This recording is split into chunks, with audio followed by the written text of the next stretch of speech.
بسم اللہ الرحمن الرحیم۔ السلام علیکم۔ یہ کاشانہ بصیرت کا آڈیو بک چینل ہے اور آپ جو کتاب سماعت فرما رہے ہیں اس کا نام ہے مکتب تشیع۔ اس کی تالیف کی ہے استاد شیخ محمد رضا مظفر نے اور اس کا ترجمہ کیا ہے ڈاکٹر سہیل بخاری نے۔ آئیے سنتے ہیں اس کا پارٹ نمبر 5 صفحہ نمبر 86۔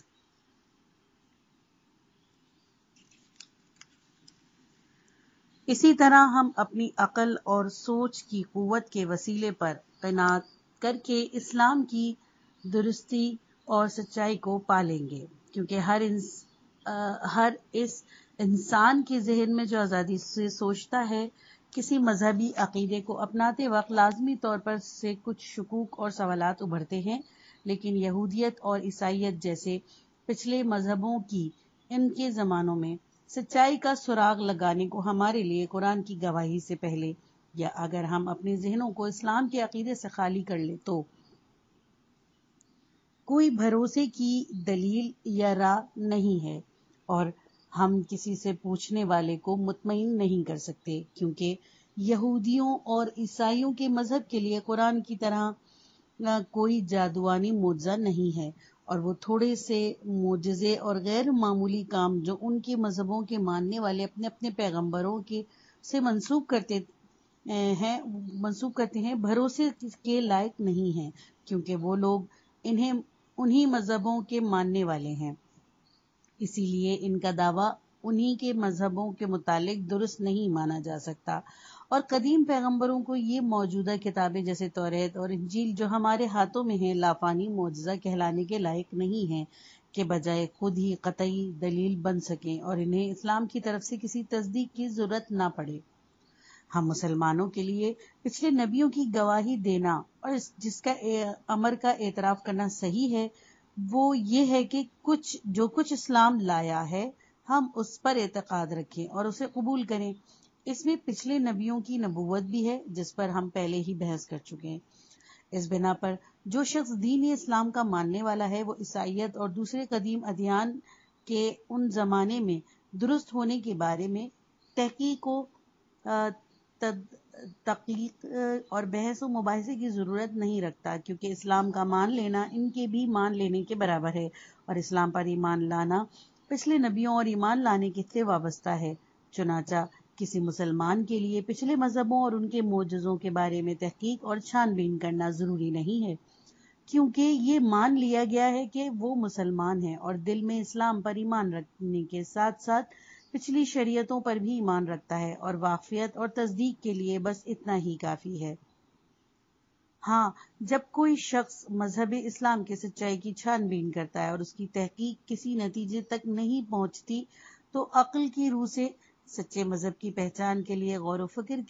کے واجب ہونے کے لحاظ سے اس کو لازم ہے کہ وہ عیسائیت کی تحقیق کرے، تاکہ اگر وہ سچا مذہب ہے تو اس کی پیروی کرے۔ اسی لیے کہ عیسائیت اسلام سے پہلے کا آخری مذہب ہے، اور اگر اس مذہب کی تحقیق کے بعد اس کی درستگی کے بارے میں اطمینان نہ ہوا ہو تو پھر یہودیت کی تحقیق کرے، اور پھر اسی طرح دوسرے قدیم مذہبوں کی تحقیق کرتا چلا جائے جب تک کہ وہ ان مذہب میں سے کسی ایک مذہب کی سچائی کا قائل نہ ہو جائے، اور اگر اپنی تحقیقات میں وہ کسی نتیجے پر نہ پہنچے تو پھر تمام مذاہب کو چھوڑ بیٹھے۔ البتہ جو شخص یہودیت یا مسیحیت میں پلا بڑا ہے اس کا کام اس کے بالکل خلاف ہے، کیونکہ یہودیت اپنے ہی دین کے معتقد ہونے کے باعث مسیحیت اور اسلام کی صحت کے متعلق تحقیق نہیں کرتا۔ اسی طرح عیسائی اسلام کی درستگی کے بارے میں چھان بین نہیں کرتا،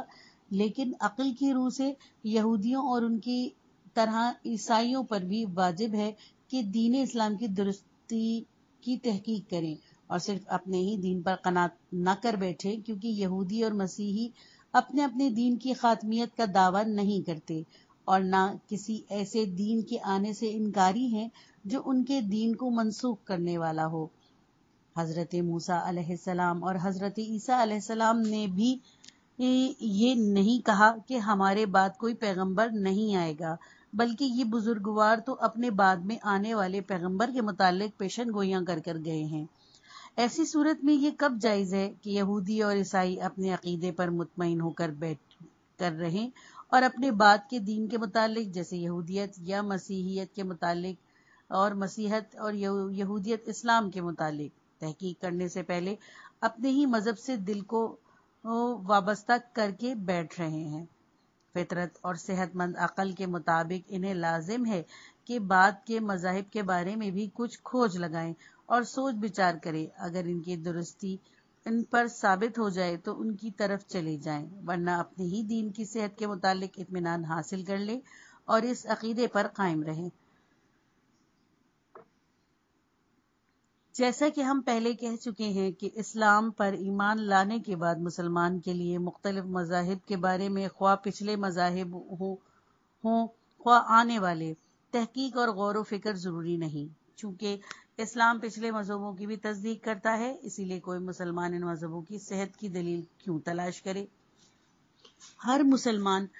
مذہب اسلام کے متعلق یہ اعتقاد رکھتا ہے کہ پچھلے مذاہب اپنے زمانے میں سچے تھے لیکن آج کل منسوخ ہو چکے ہیں اور اب ان کتابوں کے احکام اور ضابطوں پر عمل کرنا واجب نہیں رہا۔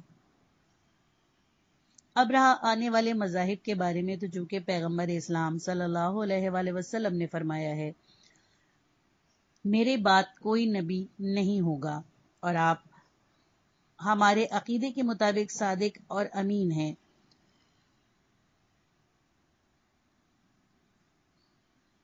قرآن میں ہے کہ پیغمبر اپنی ہوائے نفس سے کوئی بات نہیں کہتے، بلکہ جو کچھ کہتے ہیں وہی ہے جو خدا کی طرف سے ان پر نازل ہوتی ہے۔ سورہ نجم آیت نمبر 403۔ اسی لیے کوئی مسلمان پیغمبر کی سچی اور درست گفتار کے بعد ان بناوٹی مذاہب کے بارے میں جن کا بعد میں دعویٰ کیا گیا کسی لیے تحقیق اور غور و فکر کرے۔ ان تمام اختلافات کی موجودگی میں مسلمان کا کام کیا ہے؟ یہ بات نظر سے اوجھل نہیں رہنی چاہیے کہ پیغمبر اسلام صلی اللہ علیہ وآلہ وسلم اور مسلمانوں اور پھر مسلمانوں میں بھی طرح طرح کی رائے اور مکاتب فکر پیدا ہونے کے درمیان برسوں کی دوری اور فاصلے کے باوجود مسلمانوں کو اس راہ پر چلنا چاہیے جو اسلام کے حقیقی احکام اور پیغمبر خدا صلی اللہ علیہ وآلہ وسلم کی ہدایت تک پہنچنے کے لیے زیادہ اطمینان بخش ہے، کیونکہ ہر مسلمان کا فرض ہے کہ اسلام کے احکام پر اسی طرح عمل کرے جس طرح وہ نازل ہوئے ہیں، لیکن وہ کس طریقے سے طرح طرح کی رائیوں اور خیالوں کے درمیان اسلام کے اصلی احکام معلوم کر سکتا ہے؟ آج کل کے حالات میں جبکہ اختلافات نے تمام احکامات کی وسعت کو گھیر لیا ہے، یہاں تک کہ نماز اور دوسری عبادات اور معاملات وغیرہ کے متعلق بھی ایک نظریہ نہیں رہا، اسے کیا کرنا چاہیے، کس طرح نماز پڑھے، عبادتوں، سماجی معاملوں، نکاح، طلاق، وراثت اور خرید و فروخت وغیرہ میں حدود دیات کے جاری کرنے میں کس کی رائے اور فتوے پر عمل کرے۔ اس کے لیے جائز نہیں ہے کہ وہ اپنے بزرگوں کی تقلید کرے اور جس طریقے پر اس کے دوست اور رشتہ دار چل رہے ہیں اسی پر اطمینان کر کے بیٹھ جائے۔ اسے چاہیے کہ اس راہ پر چلے جسے وہ اپنے اور اپنے خدا کے درمیان حقیقی فرض ادا ہونے کا یقین کر سکے، کیونکہ یہ جگہ نہ تجربے کاری، پاس و لحاظ، دھوکے بازی اور جانبداری کی نہیں ہے۔ اسے چاہیے کہ بہت سے راستوں میں سے ایک ایسا راستہ چن لے جو اس کے عقیدے کے مطابق فرض کی انجام دہی اور اپنے خدا کے درمیانی معاملے سے عہدہ برآمد ہونے کی بہترین راستہ ہو، ایسا راستہ جس پر چلنے سے خدائے بزرگ نے اس پر عذاب نازل نہیں کرے گا، نہ اس کا جواب طلب کرے گا۔ ایسی صورت میں ایسا شخص کسی آدمی کے اعتراض اور معاملات سے نہیں ڈرتا، جیسے کہ خدا نے فرمایا ہے، کیا انسان سوچتا ہے کہ وہ حساب دیے بغیر چھوٹ جائے گا؟ سورہ قیامت آیت نمبر 32۔ بلکہ انسان اپنے آپ کو خوب جانتا ہے، سورہ قیامت آیت نمبر 14۔ یہ قرآن یاد دلاتا ہے کہ جو چاہے خدا کی طرف جانے والا راستہ خود چن لے، سورہ دہر آیت نمبر 29 اور سورہ مزمل آیت نمبر 19۔ اس جگہ پہلا سوال جو انسان اپنے ضمیر سے کرتا ہے وہ یہ ہے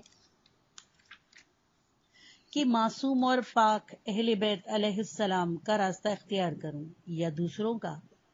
اگر اہل بیت علیہ السلام کا راستہ اختیار کیا تو صحیح اثنا عشری شیعہ کا ہے یا دوسرے شیعوں کا؟ اگر اہل تسنن کا راستہ اختیار کیا تو ان کے 4 مذہبوں یعنی فقہوں میں سے کس مذہب کی تقلید کی جائے، یا پھر ان کے علاوہ دوسرے کسی متروک مذہب کی پیروی کی جائے؟ یہ سوالات ہر شخص کے سامنے آ جاتے ہیں جو ارادہ اور اختیار رکھتا ہے اور جسے سوچنے کی آزادی ہے، تاکہ مضبوط اور اطمینان بخش بنیاد ہاتھ آ سکے۔ اس بحث کے بعد ہمیں چاہیے کہ اسی طرز پر امامت کے بارے میں تحقیق کریں اور ان مسائل کا تجزیہ و تشریح کریں جو اثنا عشری شیعوں کے عقیدے کے فروعات میں شامل ہیں۔ چوتھا باب، امام کی پہچان، صفحہ نمبر 95۔ امامت کا مسئلہ۔ ہمارا عقیدہ ہے کہ امامت اصول دین میں سے ایک اصول ہے اور اس کو مانے بغیر مسلمان کا ایمان پورا نہیں ہوتا، اور اس بارے میں اس کے لیے باپ داداؤں، رشتہ داروں اور مربیوں کی تقلید جائز نہیں، چاہے وہ کتنا ہی بلند مرتبہ کیوں نہ رکھتے ہوں، بلکہ توحید اور نبوت کے مسئلے کی طرح اسے بھی تحقیق اور دلیل کی مدد سے سمجھنا چاہیے۔ فرض کیجئے کہ امامت اصول دین میں سے نہیں ہے تو یہاں ایک دوسرا مسئلہ درپیش آتا ہے، اور وہ یہ ہے کہ ہر مکلف کے لیے فرائض سے عہدہ برا ہونے کا یقین حاصل کرنا ضروری ہے، اور یہ یقین امامت کے عقیدے کی نفی یا اس بات سے وابستہ ہے، لہذا عقل امامت پر اعتقاد رکھنے کو ضروری سمجھتی ہے۔ پس ایسی صورت میں تقلید جائز نہیں ہے۔ ہم یہ فرض کرتے ہیں کہ ہم سب شرع مقدس اسلام کی طرف سے فرائض اور احکام کے پابند ہیں، لیکن یہ احکام ہمیں قطعیت کے ساتھ ٹھیک ٹھیک معلوم نہیں، تو ایسی صورت میں کسی نہ کسی کی پیروی کرنا پڑے گی تاکہ اس کی پیروی کر کے ہم ذمہ داری اور بازپرس سے یقینی طور پر چھوٹ جائیں۔ شیعوں کے عقیدے کی روح سے ایسا شخص جس کی پیروی کرنا چاہیے امام ہے، اور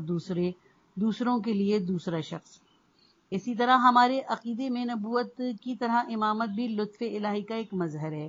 اسی لیے ضروری ہے کہ ہر زمانے میں ایک امام اور رہنما ہو جو پیغمبر اسلام صلی اللہ علیہ وآلہ وسلم کی جگہ انسانوں کو دنیا اور آخرت کی بھلائی کا راستہ دکھائے۔ یہ امام بھی اس عام ولایت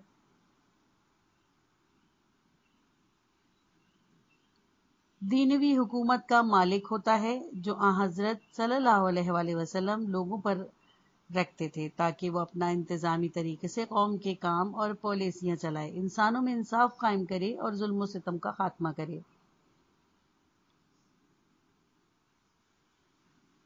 اس بنا پر امامت نبوت کا لاحقہ ہے، جو دلیل پیغمبروں کے بھیجنے اور مقرر کرنے کی سبب بنتی ہے، وہی پیغمبر صلی اللہ علیہ وآلہ وسلم کے بعد امام مقرر کرنے کو واجب بتاتی ہے۔ اسی لیے ہمارا عقیدہ ہے کہ امامت کا منصب خدا کی طرف سے اور پیغمبر خدا صلی اللہ علیہ وآلہ وسلم یا پچھلے امام کی زبان سے طے ہونا چاہیے۔ یہ لوگوں کے آزادانہ انتخاب یا اختیار سے طے نہیں ہوتا، چنانچہ عام انسانوں کو یہ حق ہی نہیں ہے کہ وہ جسے چاہیں امامت پر مقرر کر دیں یا اسے رد کر دیں اور پھر بغیر امام کے گزر کریں، بلکہ رسول کریم صلی اللہ علیہ وآلہ وسلم کی ایک معتبر حدیث ہے کہ جو شخص اپنے زمانے کے امام کو جانے بغیر مر گیا وہ جاہلیت کی موت مرا۔ ریفرنس نمبر 1، احمد بن حنبل مسند جلد نمبر 3 صفحہ نمبر 442، ہیثمی مجمع الزوائد جلد نمبر 5 صفحہ نمبر 223۔ نیز تواتر معنوی کے ساتھ یہ حدیث بخاری و مسلم میں بھی موجود ہے۔ علاوہ ازیں علامہ امینی کی الغدیر جلد نمبر 10 میں بھی دیکھیے۔ اسی لیے کوئی زمانہ ایسے امام سے خالی نہیں رہ سکتا جس کی اطاعت واجب ہو اور جو خدا کی طرف سے مقرر کیا گیا ہو۔ یعنی ہر زمانے میں خدا کی طرف سے مقرر کیا ہوا ایک امام ضرور موجود رہتا ہے اور اس کی اطاعت لوگوں پر واجب ہوتی ہے، خواہ لوگ اسے مانیں یا نہ مانیں، چاہے اس کی مدد کریں چاہے نہ کریں، خواہ اس کی پیروی کریں خواہ نہ کریں، چاہے وہ آنکھوں کے سامنے ہو چاہے وہ آنکھوں سے اوجھل ہو، کیونکہ جس طرح پیغمبر صلی اللہ علیہ وآلہ وسلم کا غار سور اور شیب ابی طالب میں لوگوں کی نظروں سے اوجھل رہنا درست ہے، اسی طرح امام کے غائب ہونے میں بھی کوئی عذر و شبہ یا اشکال نہیں ہو سکتا، اور عقل کی روح سے امام کے غائب رہنے کی مدت میں کمی بیشی میں بھی کوئی فرق نہیں رکھتی۔ خداوند عالم قرآن مجید میں ارشاد فرماتا ہے، ہر قوم کے لیے ایک رہنما ہوتا ہے، سورہ رعد آیت نمبر 7۔ پھر وہ یہ بھی فرماتا ہے، کوئی امت ایسی نہیں جس میں گناہ اور حق کی عدم پیروی سے جو کہ عذاب الہی ہے ڈرانے والا نہ آیا ہو، سورہ فاطر آیت نمبر 24۔ اماموں کا معصوم ہونا۔ ہمارا یہ اعتقاد ہے کہ امام بھی پیغمبر کی طرح تمام ظاہری اور باطنی، دانستہ اور نادانستہ اور بچپن سے مرتے وقت تک گناہوں سے، نجاستوں سے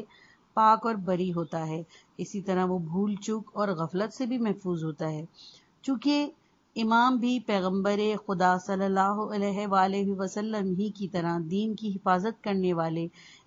اسے طاقتور بنانے والے اور خطرات سے بچانے والے ہیں، اسی لیے ان کے معصوم ہونے کے متعلق بھی ہماری دلیل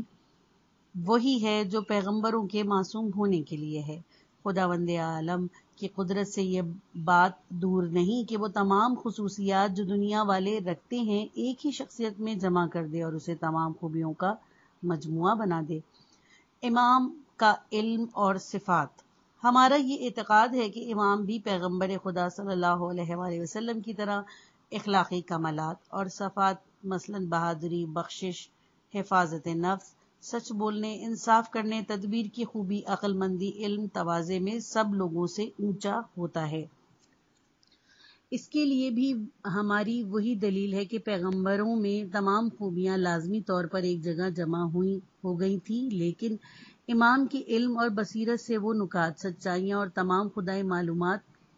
مراد ہیں جو وہ پیغمبر خدا صلی اللہ علیہ وآلہ وسلم سے لیتا ہے یا دوسرے امام سے جس نے پیغمبر صلی اللہ علیہ وآلہ وسلم سے حاصل کی ہوں۔ وہ پیش آنے والے ہر معاملے کو الہام، قوت قدسیہ اور باطنی طاقت کی مدد سے جو اسے خدا نے عطا کی ہے حقائق کو سمجھتا ہے۔ چنانچہ جب کبھی امام کسی معاملے کی طرف متوجہ ہوا اور اس نے چاہا کہ اس کی حقیقت سمجھ لے تو اسے فی الفور سمجھ جاتا ہے، اور اس کے اس جاننے سمجھنے میں کوئی غلطی یا خامی نہیں ہوتی، اور نہ اسے اس کے لیے عقلی دلیلوں، ہدایتوں اور رہنمائی کی ضرورت پڑتی ہے۔ حالانکہ امام کے علم میں بڑھنے کی صلاحیت ہوتی ہے، اسی لیے پیغمبر خدا صلی اللہ علیہ وسلم اپنی دعا میں خدا سے عرض کرتے ہیں کہ رب زدنی علما، اے خدا میرے علم میں اضافہ فرما۔ ریفرنس نمبر 1،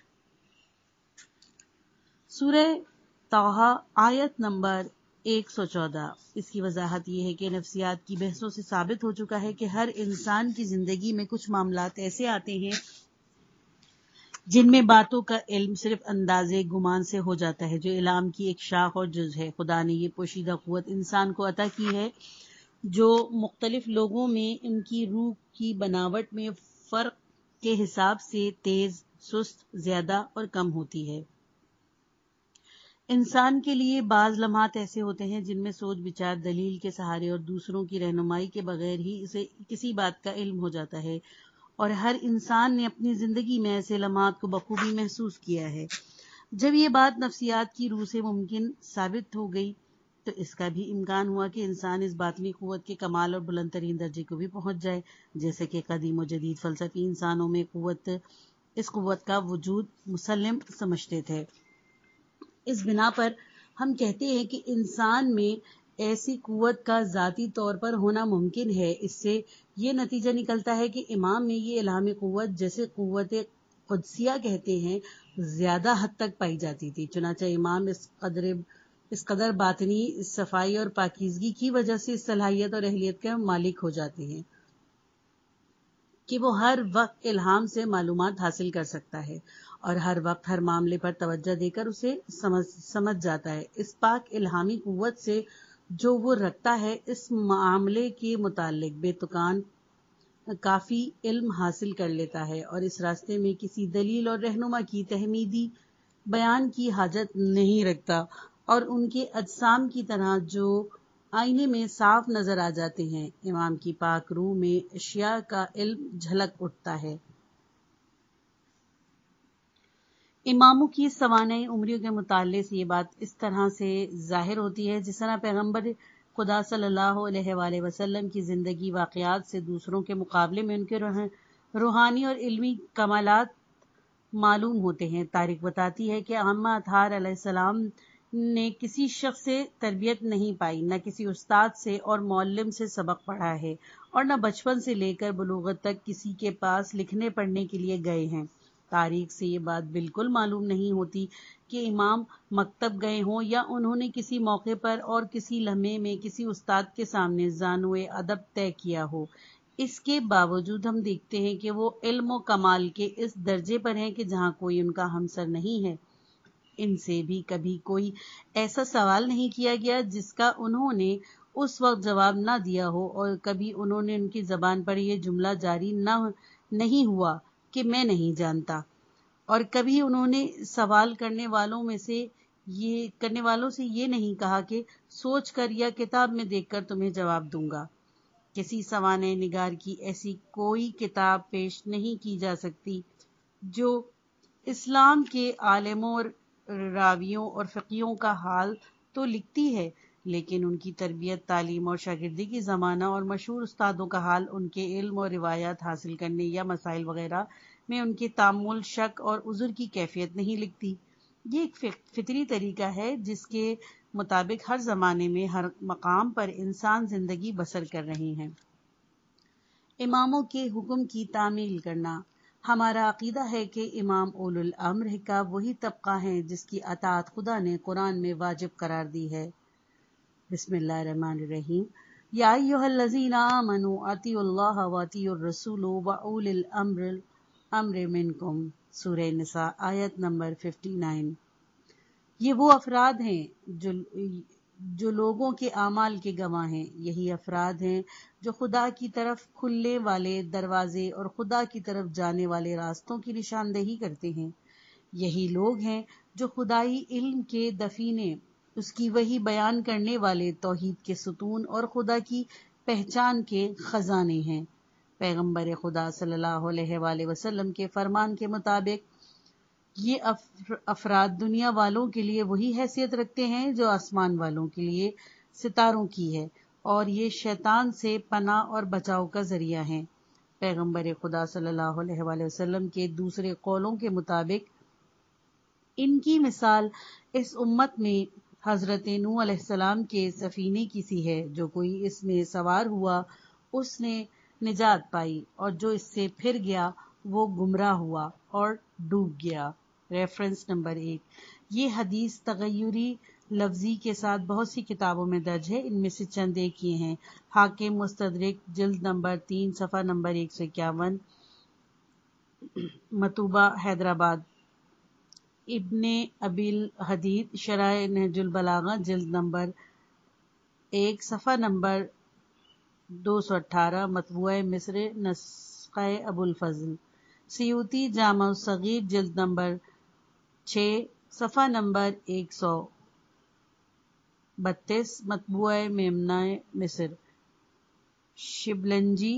نور الابصار صفحہ نمبر 104، مطبوعہ سعدیہ. محب تبری ذخائر العقبہ صفحہ نمبر 2، مطبوعہ مکتبہ القدسی. ابو نعیم حلیۃ الاولیاء جلد نمبر 4 صفحہ نمبر 306، مطبوعہ سعادہ مصر. طبرانی معجم صغیر جلد نمبر 2 صفحہ نمبر 22، مطبوعہ دار النصر مصر. کنجی کفایت الطالب، صفحہ نمبر 387، مطبوعہ الحیدریہ۔ چنانچہ جو کوئی اماموں کی پیروی کرے گا وہ نیکی پائے گا، ورنہ بربادی اور تباہی اس کے گڑھے میں گر جائے گا۔ خدا کی طرف سے ان کے متعلق یہ آیات نازل ہوئیں۔ یہ خدا کے برگزیدہ بندے ہیں جو خدا کی بات سے پہلے بات نہیں کرتے اور خدا کے احکام بجا لاتے ہیں۔ سورہ انبیاء آیت نمبر 26 اور 27۔ انہی لوگوں کی شان میں آیت تطہیر نازل ہوئی۔ چنانچہ خدا تعالی فرماتا ہے: اے رسول صلی اللہ علیہ وآلہ وسلم کہ اہل بیت علیہ السلام، خدا نے قطعی اور یقینی طور پر ارادہ کر لیا کہ تمہیں نجاست سے دور اور بالکل پاک اور پاکیزہ رکھے۔ سورہ احزاب آیت نمبر 33۔ ہاں، خدا نے پاک اماموں کو جو خاندان نبوت کے روشن چراغ ہیں، ہر قسم کی کثافت اور نجاست سے پاک صاف رکھا ہے۔ ہمارا عقیدہ ہے کہ اماموں کا حکم خدا کا حکم ہے، ان کی ممانعت خدا کی ممانعت ہے، ان کی فرما برداری خدا کی فرما برداری ہے، ان کے احکام کی خلاف ورزی خدا کے احکام کی خلاف ورزی ہے، ان کی محبت خدا کی محبت ہے، ان سے دشمنی خدا سے دشمنی ہے، ان کا کہنا ٹالنا پیغمبر خدا صلی اللہ علیہ وآلہ وسلم کے حکم نہ ماننا ہے۔ اسی لیے ان کے سامنے تعظیماً سر جھکانا، ان کا حکم بجا لانا اور ان کے کہے پر عمل کرنا چاہیے۔ ہمارا ایمان ہے کہ شریعت کے احکام اور قوانین انہی کی معرفت سے قوت پاتے ہیں اور احکام صرف انہی سے حاصل کرنا چاہیے۔ ان کے علاوہ کسی دوسرے کی طرف رجوع کر کے ہم اپنے فرائض کی ذمہ داری سے سبکدوش نہیں ہو سکتے۔ انسان کو اپنی ذات اور خدا کے درمیان صرف انہی شرعی فرائض اور احکامات سے اطمینان ہو سکتا ہے جو اماموں کی طرف سے ملتے ہیں، کیونکہ ان کی مثال کشتی نوح علیہ السلام کی سی ہے۔ جو کوئی اس میں سوار ہوا وہ پار اتر گیا، اور جو کوئی اس سے پھر گیا وہ شیطانی اور مادی گردابوں اور نجاست اور گمراہیوں کی موج میں غرق ہو گیا۔ اس زمانے میں یہ بحث کہ امام پیغمبر علیہ السلام کے حقیقی اور شرعی جانشین ہیں اور خدائی حکومت کے معاملات کی باغ ڈور انہی کے ہاتھ میں ہے، اس قابل نہیں رہی کہ اس میں الجھا جائے اور اس پر غور کیا جائے۔ اسی لیے اس بات کا زمانہ تاریخ کی حرکت کے ساتھ گزر گیا اور اس کو ثابت کرنے سے اماموں کا وہ زمانہ پلٹ کر نہیں آ سکتا کہ اقدار کو اس کا حق سونپا جائے۔ آج تو بس یہ بات ضروری ہے کہ جیسا ہم کہہ چکے ہیں کہ شریعت کے احکام اور قوانین لینے اور جو کچھ پیغمبر خدا صلی اللہ علیہ وآلہ وسلم اپنے ساتھ لے کر آئے اسے ٹھیک ٹھیک حاصل کرنے کے لیے صرف ائمہ اطہار علیہ السلام کی طرف رجوع کرنا چاہیے، ان کو چھوڑ کر ان کے راویوں اور مجتہدوں سے رجوع کرنا، راوی مثلاً ابو ہریرہ اور مجتہدوں یعنی مثلاً ابو حنیفہ، جنہوں نے ائمہ اطہار علیہ السلام کی معرفت کے دریا سے پیاس نہیں بجھائی اور ان کی روشنی سے فائدہ نہیں اٹھایا،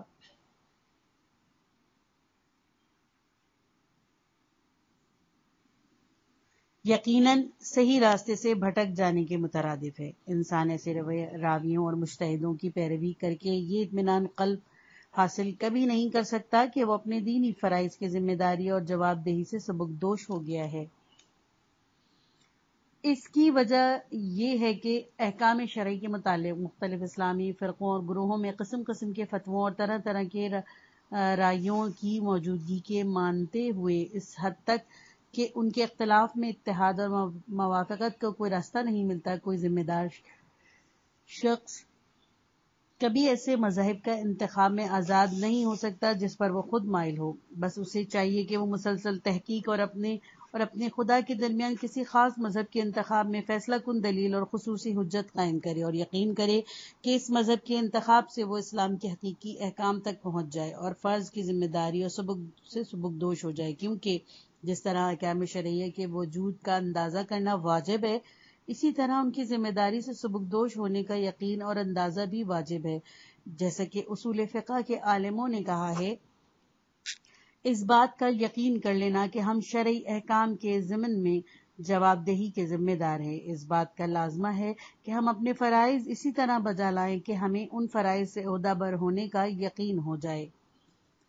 یہ پارٹ ختم ہوا۔ کتاب کا اگلا حصہ نیکسٹ پارٹ میں سنیے۔